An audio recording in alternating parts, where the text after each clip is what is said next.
Welcome to Co-Marketing Partner Playbook. I'm Sienna Quirk, CMO at Invisory.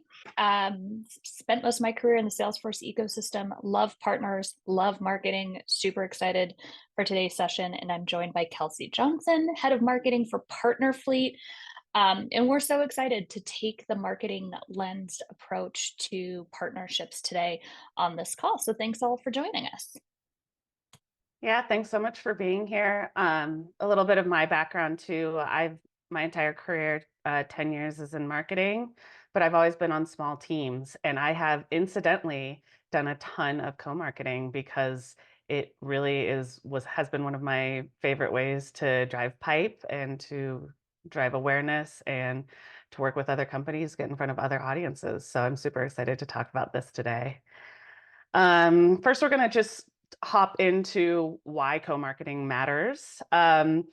Basically, it's like a fantastic way, like I just said, to expand your audience and actually, drive lead gen. You can expand your reach, get warm introductions to your partner's audience that they've already built relationships with, get into new markets. You can leverage those bigger brands, which is often easier than you think. Sienna's going to dive into a little bit of that later on in this presentation. You can share a lot of the burden. You can do co-work together with your partners and get more out of it with less work invested. You can share data, you can share insights, you can get that relationship going and really get a lot more information than you're just getting from your own company. And it's a great way to partner sort of with co-sell. So instead of only driving co-sell through your partnership program, you can do these co-marketing efforts on the side, and it really helps queue up those co-sells and make them more effective and pack a bigger punch in general. We always like to remind you that co-marketing requires like clear communication, mutual understanding of goals and alignment, brand messaging, values. You have to really have that relationship down and make sure that you're communicating properly with your partner like you would internally with your team. But out of that comes a lower CAC, a lower cost per acquisition often if you're doing it effectively. And it can be like a really fantastic way to actually build a marketing engine. So if you're here from partnerships, keep this in mind, talk to your partner marketing manager about it, send them this content. But also, this is something that marketing teams should be excited about as well.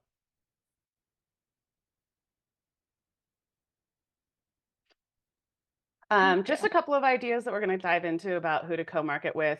We talk a lot about integration partners to co-market with, but you can also think about co-marketing with influencers, thought leaders in your industry, right? Not necessarily people who you have an integration with or who even have another ISV, but people who have the audience that you're looking at getting in front of. Those SIs or businesses in your industry with similar ICP, but they're non-competing. So you're not selling them the same thing, but you're selling to the same people. Cloud marketplaces, obviously those big hyperscalers, big names, and then strategic partners as well. This is just scratching the surface of who you can co-market with and start to get your wheels turning. But keep these in mind and don't narrow your focus on who it is that you want to be co-marketing with. Agreed. And that's why we provided a little bit of a checklist here. Kelsey, if you want to jump in, but some things to think about as you prioritize, because all of those folks you talked about are great, but most partner teams are a little small and don't have the resources to maybe choose every one of those types of partners. Yeah, absolutely. The key to not driving yourself insane at any job in any company these days is prioritization, right? So what we recommend in terms of really choosing the right partners to make this effort with is I always do this, take a list of every single possible company, partner, influencer, whatever you can think of that might have a good overlap, and then start to filter them down, right? Think about what is the goal that you actually want to achieve through this co-marketing effort, and write that down. What is the audience that you want to get in front of? And then what resources do you have internally, whether it's time or whether it's content that you already have developed? And then identify, like, cross compare that with the entire list that you've created and really tell yourself, right? Who are the quick win partners? Who are those people that are going to say yes really quickly? You've already built the relationship. You know that you can get something out quickly and you can test out that audience. Who are the big players? Who are the people that it might take you a little bit longer to get in front of them and to build that relationship and to plan that co-marketing effort, but the return is going to be way more significant. And write those down, and so that you can start to get those quick wins in the door to show your leadership that you are doing the right things, but then you're also queuing up these huge strategic efforts. And then one of the most important things I always like to mention is, who should you not be working with? Who doesn't care about you, or isn't going to send you the right kinds of leads, or is going to be too much work for the outcome, even though they seemed like a good idea in the first place. And always make sure to make a list of those people. Those might, and those companies, those might be people that you come back around to, right? That because things change in the future, but be willing to say no and be willing to not put the effort in for the partners that the co-marketing just doesn't make sense with. Absolutely. And I think a good way to think about some of that low hanging fruit is, who are the partners that you're already doing business with? So having your sales team help out on, if you look at last year's, the beginning of the year, it's a great time to do some retro. Which partners were you working with last year? Were there influence deals that you can tap into? Are there joint customers that you can use as an easier way in to do a co-marketing activity? And remember that this is never like a one and done. As you enter new use cases, industries, maybe new competitors come in, it's a constant re-looking at, who are you partnering with? Are they the right ones? There's partners, of course, who focus on, healthcare versus insurance. And if you move into those spaces, it's time to go through this same checklist again and start to find the right partners for that space. So we're using ourselves as an example. This is obviously a co-marketing webinar. Kelsey and I met at Catalyst, which was Partnership Leaders Conference this last year. We chatted and we had a lot in common, but not so much so that we were competitive. We both work with ISVs. We both work in marketplaces. We are targeting alliance leaders, but we're talking to ISVs at different stages. Invisory is talking to ISVs who are looking to list and go to market on marketplaces that are already established. So think your Salesforce App Exchange, think your Azure, think your AWS, on those marketplaces. And we're helping them with their go-to-market and co-sell strategy. Whereas with Partner Fleet, it's more about building your own marketplace. So we have this great overlap, but we have it in different areas. So we're talking to the same people, but folks who are doing different things within their organization. So it made a really a nice fit. Plus, we just enjoy talking about marketing. So we'll hang out and talk about it all day, any day. So it's good to think about yourself in terms of the full real partnership landscape. You are either yourself a smaller kind of company. I would consider both Partner Fleet and Invisory in this smaller or equal size. We are equal size. We're both in growth mode. And then you have larger partners. So if you are the smaller partner, you need to understand your value and what you can bring. You may need to offer more help. You may have to bring the use cases. You may have to do a little bit more legwork to find someone to co-market with you. When you're equal size, it can be a one-to-one effort and a one-to-one spend. You can share the expense as well as the work. Whereas when you're working with those larger, so think of maybe like a GSI, if you're working with that larger size, you may have to come with more, but they may be able to have more resources at their ready that you're able to help utilize. Maybe they have a bigger audience. Maybe they have more of a budget. And so it's really understanding to each partner that you talk to, where do you fall in? Are you small? Are you an equal size? Are you the larger customer that needs to maybe offer a little bit more?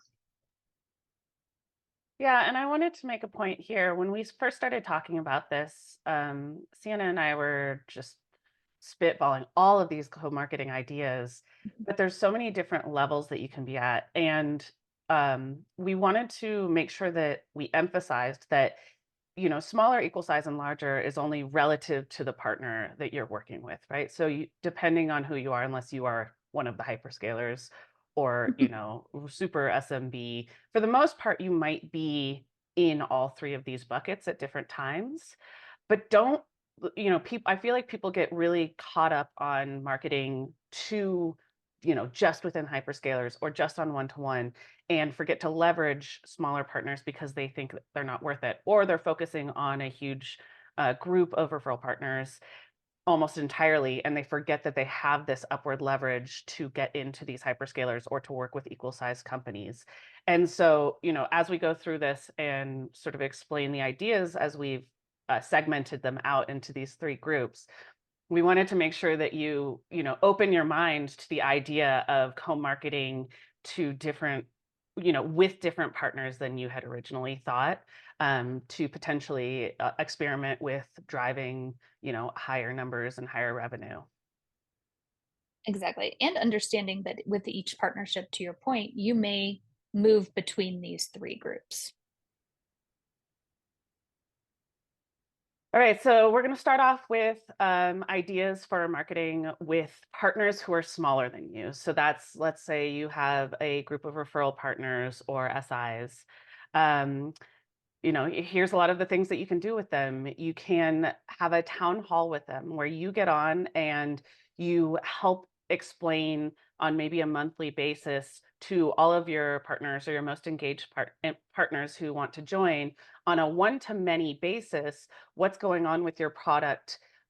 Give them ideas on ways that they can engage their audiences, get them really excited about what's going on with your product, and sort of turn them more into, huge fans of your company rather than just people who happen to be in your referral program and maybe get automated emails from time to time.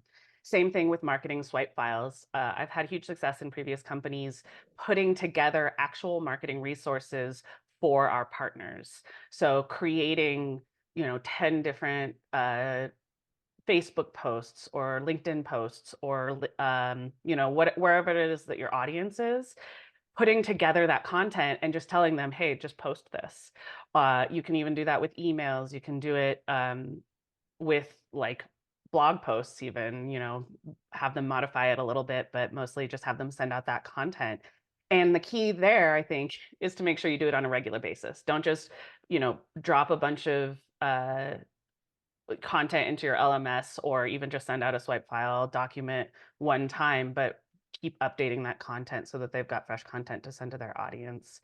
You can work with them on a multi-partner basis. So bring a bunch of your partners in on one blog post or one newsletter, same thing, send that content out to them, bring their partner stories in, include them in the actual training, get them involved in the way that you train your customers. Farm them basically for content, but also give them actual awareness.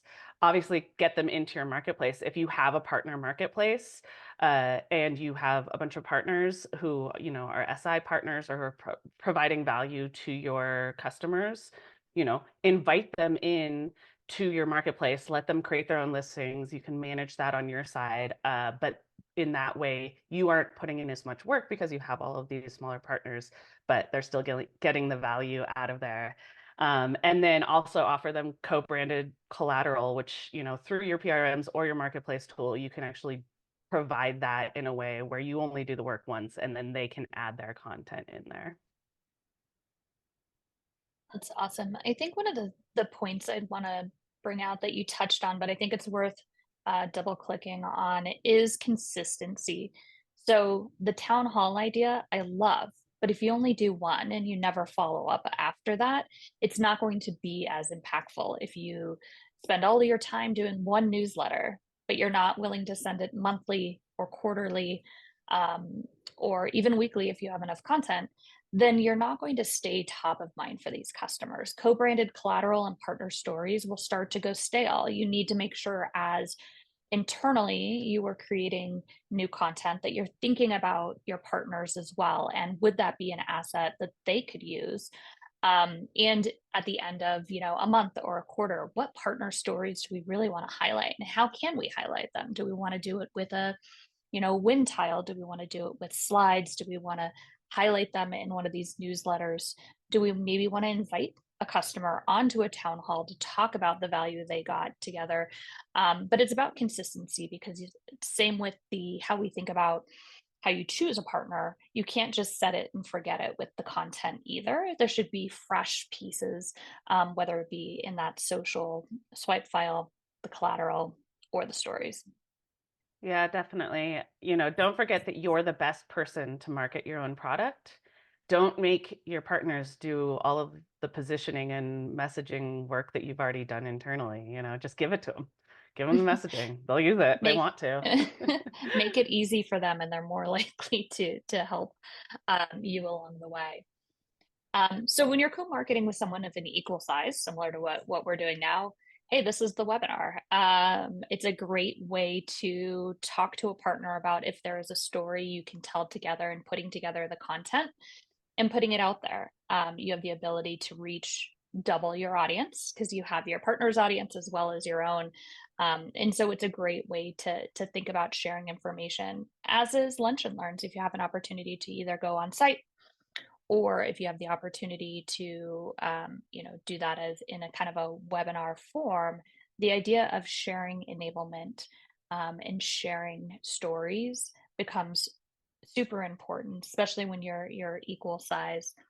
And then probably my favorite, the conference after party dinner happy hour. So ideally your partners are playing in the same tech space as you are, and so you have an opportunity to partner with them both, from a invite perspective as well as a sharing cost perspective, to do things around a conference. So our strategy has been not really to sponsor conferences as much in this year, but to do events around, to go to the conference and host a dinner or a happy hour, and doing that with a partner. So most recently we were in New York and threw a Merry Swiftmas party for my Taylor Swift fans out there. And we're able to do that with our friends at Salesforce. And it was a really great and different event around their world tour. So folks were already in town. And so we just took the opportunity to spend some more quality, smaller amounts of, or larger amount of impact with a smaller amount of people. And something that can be super impactful when you're dealing with those equal size partners.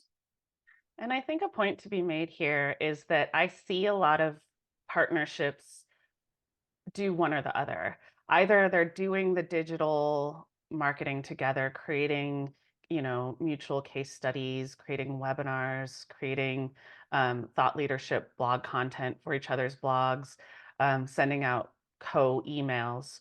or they'll get together with different partners and do those, together conference parties, or even share booths, or do lunch and Mhm. learn sort of in the real world. And I urge people to think about, crossing over with those same partners. If you're hosting a party with them, is there something that you can do to bring that online to the people who weren't at that conference? And vice versa, if you are doing, co-marketing webinars, if you're already creating this better together story and understanding this ICP overlap, can you bring that into the real world? And, maybe if you're attending the same conferences together, you put together that party, or you even find an area where a lot of your customers already are, and you host that lunch and learn together. So think as far and wide as you can about what you can do with the partners that you've already identified are a good match for you. Absolutely. And then we have co-marketing with our cloud marketplaces. So these are your hyperscalers, your Salesforce, the big dogs. You are most likely not an equal with them. So you're the smaller player, but you have an opportunity to do webinars. We have one coming up that we'll share in our follow-up with Salesforce on how do you sell with the Salesforce team. And it's us and our Salesforce partners just sharing information with the ISVs in that ecosystem. Um, Promoting wins. So making sure that those internal sales teams, those are big teams and they have everyone pulling on their attention, thousands of apps in these app stores, all trying to get the attention of their sales team. And what resonates is stories. They want to know why you won with them, how you're helping them specifically. And so providing content and co-marketing that looks like that will help resonate on how to find the right kind of opportunities for you to co-partner on, because they'll start to see the industries, the use cases, etc. Co-sponsored events, of course, and those post-event events, like those happy hour and dinners that we talked about. And then making sure you know what sort of opportunities are available to you if you're part of these bigger partner programs. There are advantages and incentives to being a part of them. Often you can kind of move through the ranks based on how much you've sold or different thresholds. But no, making sure that you just have done the research to know what's available to you as a partner within these partner programs, whether that be pay for play, or ones that are available based on those different thresholds. Pay for play, for example, Salesforce has their AMP program, the App Exchange Marketing Program. You can pay to do a social post with them, to write an ebook that they help brand. And so you have opportunities to work alongside these larger partners who in these cloud marketplaces who have this really wide audience. You have the opportunity to co-market with them. You may have to do more of the work, and you may have to get more creative about what it is that they care about, but the audience that you can reach there is just so much greater than what you can do on your own. Yeah, and this isn't my expertise nearly as much as it is Sienna's, but I've run into a lot of big players, bigger than you'd think, who are willing to take a blog post submission. Mhm. Now, that doesn't mean that they will necessarily publish it, but if you're a writer, if you have a good writer on your content team who can cater content to their audience, that often isn't even a pay to play, and you can submit Mhm. content that's going to get a lot more promotion because it's for that bigger company. Exactly. These, the larger companies, although they have more resources, sometimes it's harder for them to actually make moves and get things done. When you're a smaller, more nimble company, you can just put out a social post or write a blog in a day or so, without having to jump through hoops. And then you're just asking them to help in promoting or sharing that content. And so for all of this, it's about how do you stand out? How do you make yourself, again, easy to work with? And how do you think about co-marketing as part of that entire go-to-market strategy with these larger companies that can really be impactful to your pipeline, especially when sales is under so much pressure. Partnerships has an opportunity here to really bring the value of co-selling with these larger marketplaces. Yeah, and I also want to make one more point there, just Yeah. because our customers, a lot of our customers are headed in that direction of becoming one of those bigger players, and probably a lot of the Hmm. audiences as well. Start to take a look at those bigger companies and the plays that they're making in order to create opportunities for your partners. So do you offer your partners, blog submissions, without agreements? Or do you start to think about a pay to play option for your own marketplace or your own company, your own partner program?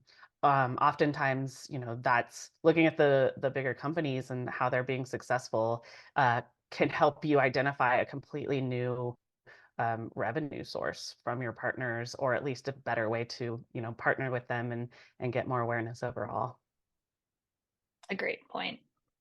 And as we look at, the playbook, if you're going to take the one screenshot, we will share this information. But if you're going to take the screenshot, this is probably it. Really just consolidating what the playbook itself should look like. And this is all stuff we've gone over, but to just kind of like consolidate it in one place, identify the right partners. You don't need to boil the ocean, and you don't need to be friends with everyone in the partner sandbox.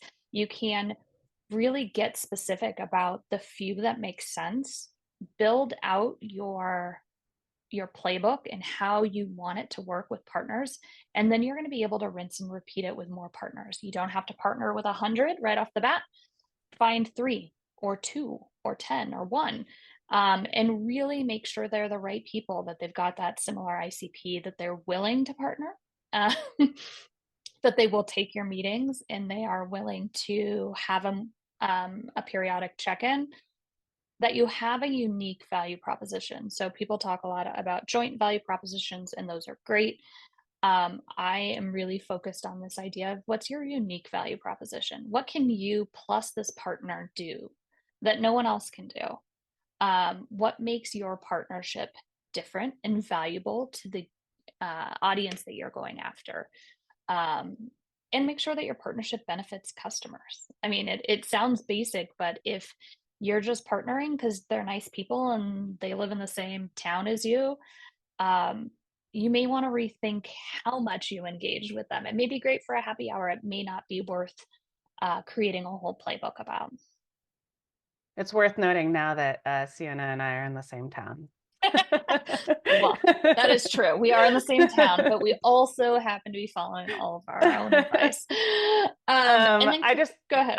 I wanted to pull out one point here, which is um, you know, after having gone through this a bunch and reaching out a bunch, especially from smaller marketing teams and smaller companies, it's really important to understand if you are in front of the right stakeholder. There might be somebody that you're talking to who is extremely excited about the partnership and excited about working with your company, but they actually don't have resources or the decision-making power to decide whether or not that's going to move forward.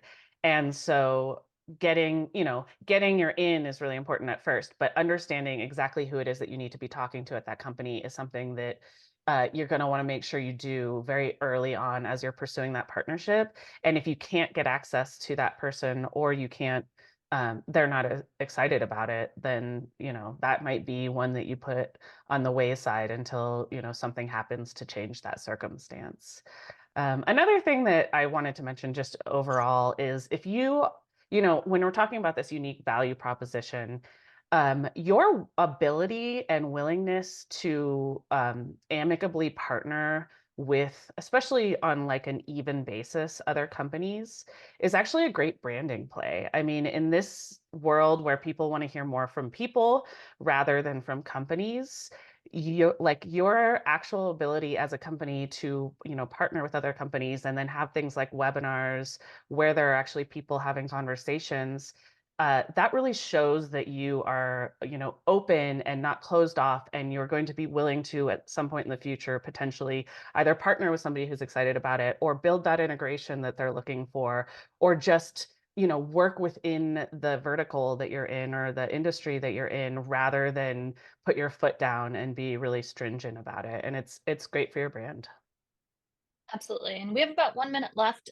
We could do a whole webinar on my last point, but it's about reporting on success and identifying areas of opportunity. The way to ensure that you keep getting headcount, that you can protect the partnership headcount that you have, and that you get focus, is to be able to show results. So moving from feelings to facts, it feels like this is a good partnership. It feels like it's equal to, I can show you the numbers around what we've done, is going to be incredibly beneficial, especially now as partnership teams are under a bit of a strain to make sure they can retain it and maybe even grow their headcount.